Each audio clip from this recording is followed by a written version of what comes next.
TTD గోశాల గోవుల మృతి వివాదంలో కొత్త పేరు తెరపైకొచ్చింది. మార్ఫింగ్ ఫోటోల సృష్టికర్త గోశాల మాజీ డైరెక్టర్ హరినాథ్ రెడ్డి అనే ఆరోపణలు వస్తున్నాయి. ఆయన తమను రకరకాలుగా వేధించేవాడని గోశాలలోని కార్మికులు వాపోయారు. రాజకీయ పలుకుబడితో ఎదురు లేకుండా పోయిందని గుర్తు చేసుకుంటున్న సిబ్బందితో మా ప్రతినిధి దామోదర్ ఫేస్ టు ఫేస్. టీటీడీలో గత 3 నెలల కాలం నుంచి 100 ఆవులు పైగా మరణించాయంటూ మాజీ టీటీడీ చైర్మన్ భూమన్ కరుణాకర్ రెడ్డి ఆరోపించిన తర్వాత క్షేత్రస్థాయిలో పరిస్థితులు ఎలా ఉన్నాయని చూడడానికి బిగ్ టీవీ పరిశీలన చేసింది. అయితే క్షేత్రస్థాయిలో ఆవులన్నీ ఆరోగ్యంగా ఉన్నాయి. కొంత ఎండ వేడిని భరించలేక కొన్ని ఆవులు అనారోగ్యానికి ఈ సీజన్లో గురి కావడం సహజం. ఇలాంటి పరిస్థితుల్లో ఇక్కడ పనిచేస్తున్న ఉద్యోగులు అసలు విషయాలకు వారికే తెలుసు, వారిని అడిగి తెలుసుకుందాం. చెప్పండి, ఈ 3 నెలల కాలంలో పెద్ద ఎత్తున ఆవులు మరణించాయని ఒక ప్రచారం జరుగుతుంది. అది రాజకీయంగా విమర్శలు పాలవుతుంది. ఇది ఎంతవరకు నిజమంటారు? సరే, ఓం నమో వెంకటేశాయ.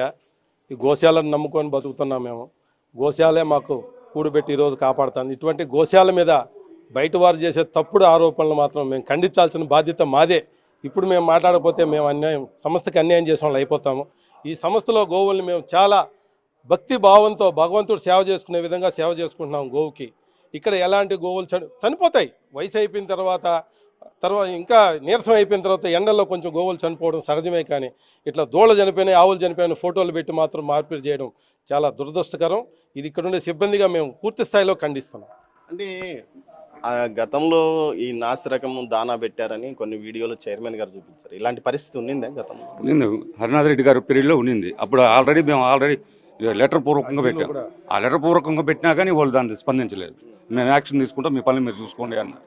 దానిపైన మేము ఏం చేయలేకుండా గమనించాం. మీకు వేతనాలు అన్ని గత సీజన్లో కరెక్ట్గా అందాయి సార్? వేతనాల్లోనే చాలా ఇబ్బందులు పడుతున్నాం సార్. మాకు 2007లో టైం స్కేల్ ఇచ్చినప్పుడు ఇదే హరినాథ్ సార్ మాకు సూపరింటెండెంట్గా ఉన్నాడు, తర్వాత డైరెక్టర్ అయినాడు.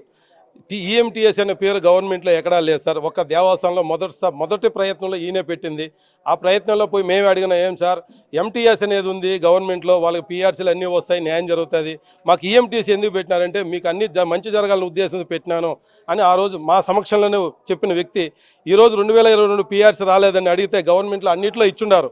వాళ్ళు మినిమం టైం స్కేల్ ఉన్నారు. మేము ఈక్వలెంట్ మినిమం టైం స్కేల్ అంటే మాకు ఆ పేరు పెట్టిన తండ్రి మాకు అన్యాయం చేసి 22 పీఆర్సీ రాకుండా అడ్డపడే రానికుండా చేసిన వ్యక్తి మా హరినాథ్ రెడ్డి సార్. మేము గంటాపాటకంగా ఈరోజు చెప్పగలుగుతున్నాం. ఆయన ఎలా ఉండేవాడు మీ సిబ్బందితో? ఆయనకి అనుకూలంగా ఉంటే ఇంటా బయట కిరీటం పెట్టుకొని తిరగచ్చు. ఆయనకు అనుకూలంగా లేకపోతే మాత్రం బురదలో వేసి తొక్కేస్తాడు. మిమ్మల్ని వేధించాడు ఎన్నో విధాలుగా. ఆయనకు మంచిగా ఉంటే కూర్చొని ఉన్నా కూడా జీతం ఇస్తాడు, పని చేయకపోయినా కూడా ఆయన ఇంటికాడికి తిరుక్కొని వచ్చినా కూడా చేస్తాడు. ఆయనకు మంచిగా ఉంటే బినామీ రూపంలో బతకచ్చు, ఏనుగులు కాడ ఉద్యోగాలు ఇస్తాడు, ఏడైనా కూర్చునే పని కావాలంటే ఇస్తాడు.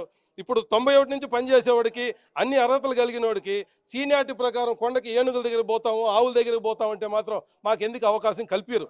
మా తర్వాత సొసైటీ వాళ్ళు వచ్చిన తర్వాత వాళ్ళని ఏనుగుకాడికి ఏ విధంగా వేస్తారు? మేము 91 నుంచి పనిచేసినప్పుడు 20 ఏళ్ళుగా టైం స్కేల్ ఇచ్చి పనిచేసినప్పుడు మాకు అర్హత లేదా? ప్రతి దాంట్లో సీనియారిటీ అంటారు. మళ్ళీ ఇన్నేళ్ళుగా సీనియారిటీ ఉన్నాము, మేము చేయగలుగుతాం స్వామి అంటే మాత్రం మాకు ఎందుకు కల్పించలేదు? అంటే నీకు మంచిగా నీకు తానా అనేది మేము చేయలేకుండా, అయ్యా నువ్వు తప్పు చేస్తున్నావు, మాకు అన్యాయం జరుగుతుంది, మాకు న్యాయం చేయని మేము అడిగిన దానికి మా మీద లేనిపోయిన అబండాలు, ఆకాశరావుని ఉత్తరాలు, మా మీద తిరగబడి నువ్వు కొట్టినామని చెప్పడాలు, ఈవో గారికి అర్జీలు పెట్టడాలు, ఇన్ని విధాలుగా మమ్మల్ని వేధిస్తున్నాడంటే ఇంకా మమ్మల్ని ఆ దేవుడే కాపాడుతున్నాడు.